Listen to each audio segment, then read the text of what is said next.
बिस्मिल्लाहिर्रहमानिर्रहीम। अस्सलाम वालेकुम वरहमतुल्लाहि वबरकातुहू। कैसे हैं तमाम अहबाब? उम्मीद करता हूँ खैरोफियत से होंगे। अल्लाह करीम सब के मामलात में आसानियाँ पैदा फरमाए। तो हाज़रीन और नाज़रीन तलबा इकराम, आज का जो हमारा सबक है, आपको बताया कि लास्ट लेक्चर में जो मैंने सवाल आपको बताया कि हरूफ मुक़त्तियात के हवाले से आया है और ये कुरान करीम के हवाले से आया है, तो इसमें मैंने आपको अलिफ लाम मीम के बारे में बताया था कि हरूफ मुक़त्तियात में से अलिफ लाम मीम जो है ये कहाँ कहाँ इस्तेमाल हुआ है और कुरान पाक में ये कितनी मरतबा इस्तेमाल हुआ है और किस किस सूरत में है और वो सूरत कौन कौन से सिपारे में है। तो मैंने फिर ये भी अर्ज़ किया था कि इंशाल्लाह आइंदा लेक्चर में मैं जो है ना ये कोशिश करूँगा कि मुकम्मल जो है इसका मैं आपको कोई तफसीलात से आगाह करूँ। तो हो सकता है ये वीडियो थोड़ी लंबी भी हो जाए, मगर आप इसको लाजमी सुनिए और कोशिश कीजिए कि इन मालूमात को कहीं लिख लीजिए या वीडियो को डाउनलोड करके सेव कर लीजिए, ताकि आपको याद रखने में या दोबारा इसको देखने में समझने में आसानी हो जाए। तो मैं आगाज़ करता हूँ हरूफ मुक़त्तियात के हवाले से कि हरूफ मुक़त्तियात जो हैं, मैंने ये आपको बताया था कि हमज़ा मिला के 29 है, ठीक है। और इनमें से कुछ ऐसे हैं जो तकरार के साथ आए हैं, जैसे अलिफ लाम मीम 6 मरतबा आया है, ठीक है। और वो मैंने आपको पिछली वीडियो में अर्ज़ कर दिया था कि वो कौन कौन से सिपारे में आया है और कौन कौन सी सूरत के आगाज़ में आया है।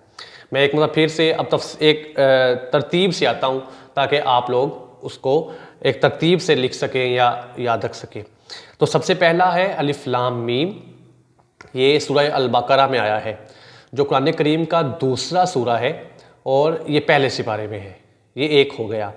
नंबर 2 पे फिर अलिफ लाम मीम है और ये सूरह आले इमरान में आया है और ये कुरान करीम का तीसरा सूरा है और सिपारा भी तीसरा है। इसके बाद नंबर 3 पे है अलिफ लाम मीम सौद, ठीक है। ये सूरह अल आराफ में आया है, जो सूरह अल आराफ जो है ये 7वां सूरा है कुरान पाक का और सिपारा 8वां है। इसके बाद अलिफ लाम रा आया है, जो सूरह यूनुस का आगाज़ इससे होता है, अलिफ लाम रा से, और ये कुरान पाक का 10वां सूरा है, ठीक है, और पारा नंबर 11 है। इसके बाद फिर अलिफ लाम रा है और सूरह हूद का आगाज़ इससे होता है। कुरान पाक का 11वां सूरा है और सिपारा भी 11वां है।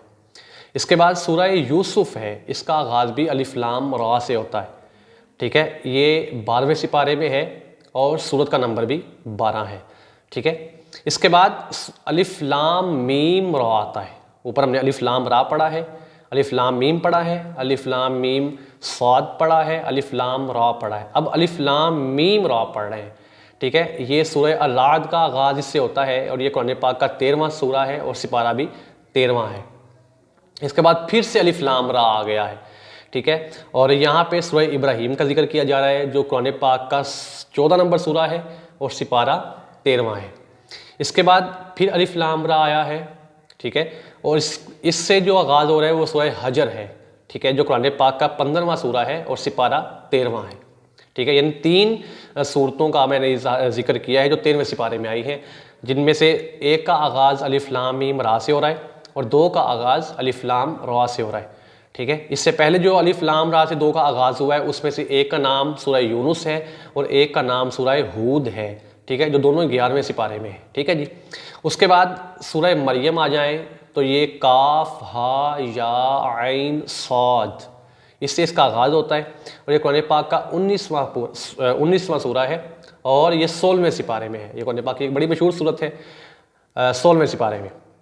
इसके बाद जहाँ पे सूरह मरियम मुकम्मल होती है, उसी के साथ सूरह ताहा का आगाज़ होता है 16वें सिपारे में ही, और ये कुरान पाक का 20वां सूरा है, ठीक है जी। इसके बाद सूरह अश-शुअरा है, शीन आइन रा अलिफ शुअरा, ठीक है। इसका आगाज़ सीन मीम से होता है और कुरान पाक का ये 26वां सूरा है और ये 19वें सिपारे में। फिर सूरह नमल है, ठीक है जी, इसका आगाज़ सीन से होता है और ये कुरान पाक का 27वां सूरा है और पारा नंबर 19 है। इसके बाद अल-कसस है, कुरान पाक का अल-कसस जो है सूरत एक तासीन मीम से इसका आगाज़ होता है, 28वां सूरा है और 20वां सिपारा है। इसके बाद अल-अनकबूत है, अलिफ लाम मीम से आगाज़ होता है, ये मैंने लास्ट लेक्चर में भी बताया था, 29वां सूरा है, 20वें सिपारे में है। फिर रूम आता है, अलिफ लाम मीम से आगाज़ है, 30वां सूरा है और 21वां सिपारा है। इसके बाद आप आ जाएँ, अल-लुकमान आती है, अलिफ लाम मीम से आगाज़ होता है और ये कुरान पाक का 31वां सूरा है, 21वां पारा है। सूरह सजदा आती है, अलिफ लाम मीम से आगाज़ होता है, 32वां सूरा है और 21वां पारा है। ये मैंने पहली वीडियो में बताया था। उसके बाद यासीन कुरान पाक का दिल है, बड़ी एक फजीलत वाली सूरत है और लोग इसको याद ज़ुबानी भी करते हैं, करना भी चाहिए और बड़ी बरकत है। हदीस पाक में आता है कि आका अलैहिस्सलाम ने फरमाया, जो शख्स सुबह सुबह कुरान पाक की इस सूरत का ज़िक्र करता है, इसको तिलावत करता है, तो अल्लाह ताला की मदद शामिल हाल हो जाती है। तो ये कुरान पाक का 36वां सूरा है और ये 22वें सिपारे में है। यासीन से इसका आगाज़ होता है। इसके बाद सौद, सूरत का नाम भी सौद है और इसमें जो रूफ़ मुक़त्तियात इस्तेमाल हुआ है वो भी सौद ही है। तो ये कुरान पाक का 38वां सूरा है और सिपारा 23वां है। इसके बाद एक सूरह गाफिर है, इसे सूरह मोमिन भी कहते हैं। इसका आगाज़ हामीम से होता है, 40वां सूरा है, 24वां पारा है। फिर सूरह फुस्सिलत, इसका आगाज़ हामीम से ही होता है, 41वां सूरा है, 24वां पारा है। सूरह शुरा, पहले शुआरा पढ़ा है, शायर की जमा शुआरा होता है, ये शुरा है, शीन वा रा और या छोटी ये वाला। इसका आगाज़ हामीम आइन सीन काफ से होता है। 2 रूफ़ मुक़त्तियात का इस्तेमाल हुआ यहाँ पे। 42वां सूरा है और 25वां पारा है। अज़्ज़ुख़रुफ़ हामीम से ही आगाज़ है, 43वां सूरा है और 25वां पारा है। अद्दुखान हामीम से ही आगाज़ है, 44वां सूरा है और 25वां पारा है। जासिया हामीम से ही आगाज़ है, 45वां सूरा है, 25वां पारा है। अल अहकाफ़ हामीम से ही आगाज़ है, 46वां सूरा है और 26वां पारा है। ठीक है जी। उसके बाद काफ, ठीक है, रूफ़ मुक़त्तियात में से लफ्ज़ काफ का इस्तेमाल हुआ है और सूरत का नाम भी काफ ही है। 50वां सूरा है और 26वां ही पारा है। उसके बाद सूरह अल क़लम है, इसका आगाज़ नून से होता है, 68वां 68 नंबर सूरा है और 29वां पारा है। ये थी एक तरतीब। ठीक है जी। 29 रूफ़ मुक़त्तियात हमारे मुकम्मल हुए।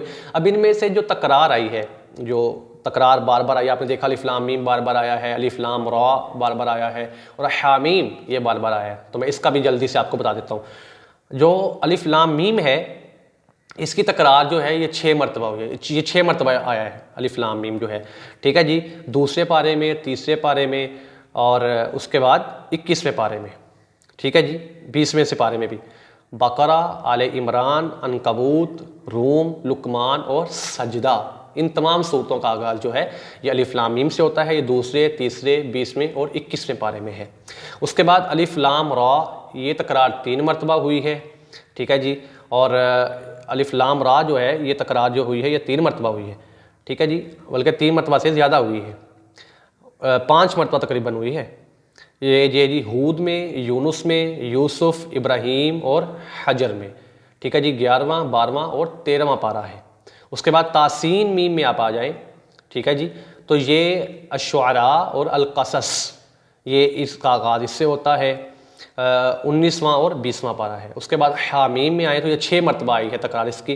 गाफिर में, मोमिन भी जिसे कहते हैं, फुस्सिलत में, अज़्ज़ुख़रुफ़, अद्दुखान, जासिया और अल अहकाफ़। ठीक है जी।